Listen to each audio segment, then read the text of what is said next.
ನಮಸ್ಕಾರ. ಇವತ್ತಿನ ವಿಡಿಯೋ ಬ್ಯಾಂಕುಗಳಲ್ಲಿ ಹಣ ಖಾಲಿ, ಮ್ಯೂಚುವಲ್ ಫಂಡ್ಗಳಲ್ಲಿ ಹಣದ ಹೊಳೆ. ನಾನು ಡಾಕ್ಟರ್ ಭರತ್ ಚಂದ್ರ.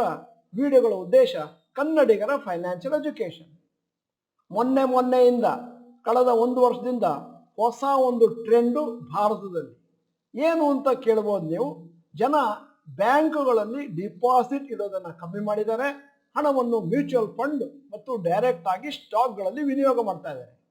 ಆಲ್ರೆಡಿ ನೀವು ಬ್ಯಾಂಕ್ಗಳನ್ನು ನೋಡಿದ್ರೆ ಅಲ್ಲಿ ಡಿಪಾಸಿಟ್ ಅನ್ನು ತೆಗೆದುಕೊಳ್ಳುವುದೇ ಕಷ್ಟ ಆಗಿದೆ, ಕನ್ವಿನ್ಸ್ ಮಾಡೋದು ಕಷ್ಟ ಆಗಿದೆ ಕಸ್ಟಮರ್ಸ್ಗೆ. ಮತ್ತೆ CASA current and savings account ಏನಿದೆ ಅದರಲ್ಲಿ ಒಳ್ಳೆಯ ಬ್ಯಾಲೆನ್ಸ್ ಇಲ್ಲ. ಸ್ಪೆಷಲಿ ಕರೆಂಟ್ ಅಕೌಂಟ್ ಅಲ್ಲಿ ಏನು ಇಂಟ್ರೆಸ್ಟ್ ಕೊಡೋದಿಲ್ಲ. ಸೇವಿಂಗ್ಸ್ ಬ್ಯಾಂಕ್ನಲ್ಲಿ ಒಂದು 2.5ರಿಂದ 3% ಕೊಡ್ತಾ ಇರೋದ್ರಿಂದ ಜನ ಈ ಅಕೌಂಟ್ಗಳಲ್ಲಿ ಹಣವನ್ನು ಇಡ್ಲಿಕ್ಕೆ ಒಂದಷ್ಟು ಹೆಸಿಟೇಷನ್ ಮಾಡ್ತಾ ಇದ್ದಾರೆ, ಮತ್ತೆ ಬ್ಯಾಲೆನ್ಸಸ್ ಕಮ್ಮಿ ಆಗ್ತಾ ಇದೆ. ಈಗ ನಿಮ್ಮ ಮುಂದೆ current and savings account CASA deposits March 2022ರಲ್ಲಿ 45.2% ಇತ್ತು. ಮಾರ್ಚ್ 2023ರಲ್ಲಿ 43.1 ಆಗಿದೆ. ಸೆಪ್ಟೆಂಬರ್ 2023ಯಲ್ಲಿ 40.5% ಆಗಿದೆ. ಈಗ ಮ್ಯೂಚುವಲ್ ಫಂಡ್ ಮತ್ತು ಸ್ಟಾಕ್ ಮಾರ್ಕೆಟ್ ಸ್ಟ್ಯಾಟಿಸ್ಟಿಕ್ಸ್ ಇಂಡಿಯಾ ಕೊಡ್ತಾ ಇದ್ದೇನೆ. ಟೋಟಲ್ SIP ಅಕೌಂಟ್ಸ್ ಭಾರತದಲ್ಲಿ 7.92 crores. Total SIP investment in mutual funds in 2023 1,83,741 ಕೋಟಿ. ಟೋಟಲ್ AUM ಅಂದ್ರೆ assets under management of Indian mutual funds 52.74 ಲಕ್ಷ ಕೋಟಿ. AUM ಆಫ್ SIP ಅಂದ್ರೆ assets under management in SIP more than 10 lakh crores. ಮುಂದಕ್ಕೆ ಹೋದ್ರೆ ಇನ್ನೊಂದಷ್ಟು ಅಂಕಿಅಂಶಗಳು. Average amount invested as SIP size around 2,350 per month. ಅಂದ್ರೆ ಒಂದು SIP ನಲ್ಲಿ ಆವರೇಜ್ ಆಗಿ 2,350 ರೂಪಾಯಿನ ಜನ ಕಟ್ತಾ ಇದ್ದಾರೆ. New SIP accounts open in January 2024 51.8 lakhs. New demat accounts open in January 2024 more than 46 lakhs. Total demat accounts December 2023ರಲ್ಲಿ around 14.4 crores. ಈಗ monthly mutual fund SIP statistics ನಿಮ್ಮ ಮುಂದೆ ಇಡ್ತಾ ಇದ್ದೇನೆ. ಆಗಸ್ಟ್ 2023ರಲ್ಲಿ 15,814 ಕೋಟಿ ಇತ್ತು. ಸೆಪ್ಟೆಂಬರ್ 2023ಕ್ಕೆ 16,042 ಕೋಟಿ ಆಯಿತು. ಅಕ್ಟೋಬರ್ 2023ಕ್ಕೆ 16,928 ಕೋಟಿ ಆಯಿತು. ನವೆಂಬರ್ 2023ಕ್ಕೆ 17,073 ಕೋಟಿ ಆಯಿತು. ಡಿಸೆಂಬರ್ 2023ಕ್ಕೆ 17,610 ಕೋಟಿ ಆಯಿತು. ಜನವರಿ 2024ಕ್ಕೆ 18,838 ಕೋಟಿಯನ್ನು ಜನ ವಿನಿಯೋಗ ಮಾಡ್ತಾ ಇದ್ದಾರೆ SIPಯಲ್ಲಿ. ಈ ರೀತಿ ಬ್ಯಾಂಕ್ ಡಿಪಾಸಿಟ್ಸ್ ಮತ್ತು ಟ್ರೆಡಿಷನಲ್ ಇನ್ಸ್ಟ್ರೂಮೆಂಟ್ಸ್ ಅಲ್ಲಿಂದ ಮ್ಯೂಚುವಲ್ ಫಂಡ್ ಸ್ಟಾಕ್ ಮಾರ್ಕೆಟಿಗೆ ಹಣದ ಹೊಳೆ ಹರಿದು ಬರ್ತಾ ಇದೆ. ಈ ಟ್ರೆಂಡು ಮುಂದಿನ ದಿನಗಳಲ್ಲಿ ಇನ್ನಷ್ಟು ಜಾಸ್ತಿ ಆಗುವಂತ ಎಲ್ಲ ಚಾನ್ಸಸ್ ಇದೆ. ಯಾಕಂದ್ರೆ ಇದರಿಂದಾಗಿ ಷೇರು ಮಾರುಕಟ್ಟೆಯಲ್ಲಿರುವ ಕಂಪನಿಗಳಿಗೆ ಒಂದಷ್ಟು ದೊಡ್ಡ ಬೆನಿಫಿಟ್ ಆಗ್ಲಿಕ್ಕಿದೆ. ಸದ್ಯದ ಮಟ್ಟಿಗೆ ಭಾರತದಲ್ಲಿ 14 ಕೋಟಿ ಡಿಮ್ಯಾಟ್ ಅಕೌಂಟ್ಸ್ ಇದಾವೆ. 14 ಕೋಟಿ ಡಿಮ್ಯಾಟ್ಸ್ ಅಕೌಂಟ್ ಅಲ್ಲಿ ಕೆಲವರ ಹತ್ರ ಡೂಪ್ಲಿಕೇಟ್ ಇದೆ, ಎರಡೆರಡು ಮಾಡಿದ್ದಾರೆ ಅಂತಂದ್ರೆ 9 ಕೋಟಿ ಜನರ ಹತ್ರ ಡಿಮ್ಯಾಟ್ ಅಕೌಂಟ್ ಇದೆ ಎಂದು ಊಹಿಸ್ಕೊಳ್ಬಹುದು. ಮತ್ತೆ ಅಂಕಿಅಂಶಗಳ ಪ್ರಕಾರ 50% ಇಂಡಿಯನ್ ಪಾಪ್ಯುಲೇಷನ್ ಏಜ್ ಗ್ರೂಪ್ 19ರಿಂದ 60 ಅಂದ್ರೆ ಒಂದು ಅಂದಾಜು 70 ಕೋಟಿ ಆಯಿತು. ಈ 70 ಕೋಟಿಯಲ್ಲಿ 9 ಕೋಟಿ ಜನ ಡಿಮ್ಯಾಟ್ ತಗೊಂಡಿದ್ದಾರೆ ಅಂತಂದ್ರೆ ಆಗ 12.8% ಆಫ್ ದ ಪಾಪ್ಯುಲೇಷನ್ ಮಾತ್ರ 19 to 60 ಗ್ರೂಪ್ ಅಲ್ಲಿ ಹಣವನ್ನು ಷೇರು ಮಾರುಕಟ್ಟೆಯಲ್ಲಿ ತೊಡಗಿಸ್ತಾ ಇದ್ದಾರೆ. ಮುಂದಿನ ದಿನಗಳಲ್ಲಿ ಈ ಏಜ್ ಗ್ರೂಪ್ ಅಲ್ಲಿ 12.8 ಇಂದ ಸ್ವಲ್ಪ ಮೇಲಕ್ಕೆ ಹೋದ್ರೂ ಕೂಡ ದೊಡ್ಡ ಮಟ್ಟಿನ ಲಾಭ ನಮಗೆಲ್ಲರಿಗೂ ಆಗ್ಲಿಕ್ಕಿದೆ. ಡೆವಲಪ್ ಕಂಟ್ರೀಸ್ USA, ಆಸ್ಟ್ರೇಲಿಯಾ, UKಗಳಲ್ಲಿ ಅಂದಾಜು ಷೇರು ಮಾರುಕಟ್ಟೆಯಲ್ಲಿ ಹಣವನ್ನು ಹಾಕುವವರ ಸಂಖ್ಯೆ ಮತ್ತು ಮ್ಯೂಚುವಲ್ ಫಂಡ್ಗಳನ್ನು ಸೇರಿಸಿಕೊಂಡು 40ರಿಂದ 50%. ಆದ್ದರಿಂದ ಮುಂದಿನ 10-20 ವರ್ಷಗಳಲ್ಲಿ ಇದೇನು ಪರ್ಸೆಂಟೇಜ್ ನಾನು 12.8 ಮಾತಾಡಿದ್ದೇನೆ ಅದು ಜಾಸ್ತಿ ಆಗುತ್ತೆ.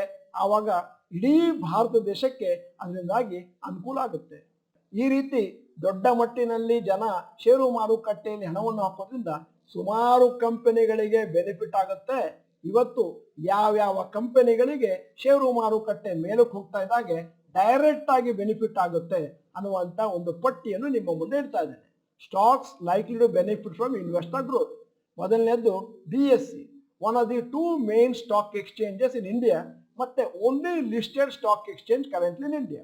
ಎರಡನೇದು CDSL, ಇದು ಲೀಡಿಂಗ್ ಡಿಪಾಸಿಟರಿ ಇನ್ ಇಂಡಿಯಾ. ಮತ್ತೆ ಡಿಮೆಟ್ ಅಕೌಂಟ್ ಅನ್ನ ನೀವು CDSL ಇಂದ ತಗೊಳ್ಬೇಕಾಗತ್ತೆ. ಇನ್ನೊಂದು ಕಂಪನಿ ಇದೆ, ಇದಕ್ಕಿಂತ ಸ್ವಲ್ಪ ಕಮ್ಮಿ ನಂಬರ್, ಆದ್ದರಿಂದ CDSL ಕೂಡ ಮೇಲಕ್ಕೆ ಹೋಗುತ್ತೆ. ಜಾಸ್ತಿ ಜನ ಡಿಮೆಟ್ ಅಕೌಂಟ್ ಓಪನ್ ಮಾಡ್ತಾ ಇದ್ದ ಹಾಗೆ ಮತ್ತು ಷೇರು ಮಾರುಕಟ್ಟೆಯಲ್ಲಿ ಪಾದಾರ್ಪಣೆ ಮಾಡ್ತಾ ಇದ್ದಾರೆ. ಮೂರನೇದು ಕ್ಯಾಂಪ್ಸ್. ಇವ್ರೇನ್ ಮಾಡ್ತಾರೆ, ಮ್ಯೂಚುವಲ್ ಫಂಡ್ ಫೈನಾನ್ಷಿಯಲ್ ಇನ್ಸ್ಟಿಟ್ಯೂಷನ್ಸ್ಗೆ ಒಂದಷ್ಟು ಸರ್ವಿಸ್ ಕೊಡ್ತಾರೆ. ಅಲ್ಲಿ ಏನಾದ್ರೂ ಟರ್ನ್ ಓವರ್ ಜಾಸ್ತಿ ಆದ್ರೆ ಈ ಕಂಪನಿಯ ಟರ್ನ್ ಓವರ್ ಕೂಡ ಮೇಲಕ್ಕೆ ಹೋಗುತ್ತೆ. ನಾಲ್ಕನೇದು HDFC AMC. ಜಾಸ್ತಿ ಹಣವನ್ನು ಜನ ಮ್ಯೂಚುವಲ್ ಫಂಡ್ ಅಲ್ಲಿ ತೊಡಗಿಸ್ತಾರೆ ಅಂತಂದ್ರೆ ಒಂದು HDFC AMC ಕೂಡ ಆ ತರದ ಒಂದು ಮ್ಯೂಚುವಲ್ ಫಂಡ್ ಕಂಪನಿ ಮತ್ತು ಥರ್ಡ್ ಲಾರ್ಜೆಸ್ಟ್ ಇಂಡಿಯಾದಲ್ಲಿ. ಆದ್ದರಿಂದ ಅವರಿಗೂ ಕೂಡ ದೊಡ್ಡ ಬೆನಿಫಿಟ್ ಆಗುತ್ತೆ. ಐದನೇದು Nippon AMC. Nippon mutual fund ಅಂತಂದ್ರೆ ಅದು ಅರ್ಲಿಯರ್ ಅದನ್ನ ರಿಲಯನ್ಸ್ ಮ್ಯೂಚುವಲ್ ಫಂಡ್ ಅಂತ ಕರೀತಿದ್ರು. ಮತ್ತೆ ಜನ ಹಣ ಆಗ್ತಾ ಇದ್ದಾಗೆ ಅವರಿಗೂ ಕೂಡ ಬೇಕಾದಷ್ಟು ಬೆನಿಫಿಟ್ ಆಗುತ್ತೆ. ಆರನೆಯ ಕಂಪನಿ ಏಂಜಲ್ ಒನ್. ಇದು ಭಾರತದ ಲೀಡಿಂಗ್ ಬ್ರೋಕರೇಜ್ ಕಂಪನಿ. ಮತ್ತೆ ಏಳನೇದು ಮೋತಿಲಾಲ್ ಓಸ್ವಾಲ್ ಫೈನಾನ್ಷಿಯಲ್ ಸರ್ವಿಸಸ್. ಇದು diversified financial services company providing wealth management and brokerage services.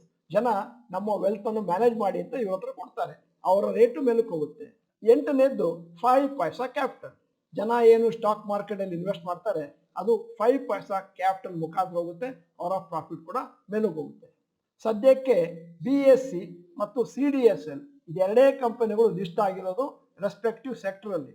ಇನ್ನು ಮುಂದಿನ ದಿನಗಳಲ್ಲಿ NSE, NSDL ಇವುಗಳನ್ನು ಕೂಡ ಸ್ಟಾಕ್ ಮಾರ್ಕೆಟ್ ಅಲ್ಲಿ ಲಿಸ್ಟ್ ಮಾಡುವಂತ ಚಾನ್ಸಸ್ ಇದೆ. ಆಗ ಇನ್ವೆಸ್ಟರ್ಸ್ಗೆ ಒಂದಷ್ಟು ಹೊಸ ಹೊಸ ಚಾಯ್ಸ್ ಸಿಗುತ್ತೆ. ಹಾಗೇನೆ 4 ಅಸೆಟ್ ಮ್ಯಾನೇಜ್ಮೆಂಟ್ ಕಂಪನಿಗಳು ಸದ್ಯದ ಮಟ್ಟಿಗೆ ಭಾರತದಲ್ಲಿ ಸ್ಟಾಕ್ ಎಕ್ಸ್ಚೇಂಜ್ ಅಲ್ಲಿ ಲಿಸ್ಟ್ ಆಗಿದೆ. ಇನ್ನು ಮುಂದಿನ ದಿನಗಳಲ್ಲಿ SBI AMC, ICICI AMC ಅವುಗಳನ್ನು ಕೂಡ ಲಿಸ್ಟ್ ಮಾಡುವಂತ ಸಾಧ್ಯತೆ ಇದೆ. ನಾವು 1.5-2 ವರ್ಷದ ಕೆಳಗೆ ಒಂದು ವಿಶೇಷವಾದ ವಿಡಿಯೋ ಮಾಡಿದ್ವಿ. ಹೂಡಿಕೆದಾರರ ಸಂಖ್ಯೆ ಜಾಸ್ತಿ ಆದಂತೆ ಈ 5 ಕಂಪನಿಗಳಲ್ಲಿ ಜಾಸ್ತಿ ಲಾಭ ಅಂತ. ಅದನ್ನ ಇನ್ನೊಮ್ಮೆ ನೋಡಿ, ಆವಾಗ ಹೇಳಿದ್ದನ್ನು ಮತ್ತೊಮ್ಮೆ ಕೇಳಿಸ್ಕೊಂಡ್ರೆ ನಿಮ್ಗೆ ಗೊತ್ತಾಗುತ್ತೆ ಯಾವ ರೀತಿ ಈ ಕಂಪನಿಗಳು ಒಂದಷ್ಟು ಲಾಭವನ್ನು ಕಂಡಿವೆ. ಜಾಸ್ತಿ ಜನ ಷೇರು ಮಾರುಕಟ್ಟೆಗೆ ಲಗ್ಗೆ ಹಾಕ್ತಾ ಇದ್ದಾರೆ.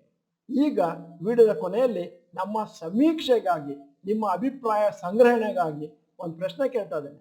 ಸದ್ಯದ ಮಟ್ಟಿಗೆ ಭಾರತದಲ್ಲಿ ಷೇರು ಮಾರುಕಟ್ಟೆಯಲ್ಲಿ ಹಣವನ್ನು ಹಾಕುವವರ ಪರ್ಸೆಂಟೇಜ್ 10-12% ಅಂದ್ರೆ ಎಲಿಜಿಬಲ್ ಪಾಪ್ಯುಲೇಷನ್ ಅಲ್ಲಿ. ಮುಂದಿನ 10 ವರ್ಷಗಳಲ್ಲಿ ಈ ಪರ್ಸೆಂಟೇಜ್ ಎಲ್ಲಿವರೆಗೂ ತಲುಪಬಹುದು? ಪರ್ಸೆಂಟೇಜ್ ಅನ್ನು ದಯವಿಟ್ಟು ಚಾಟ್ ಬಾಕ್ಸ್ ನಲ್ಲಿ ಟೈಪ್ ಮಾಡಿ.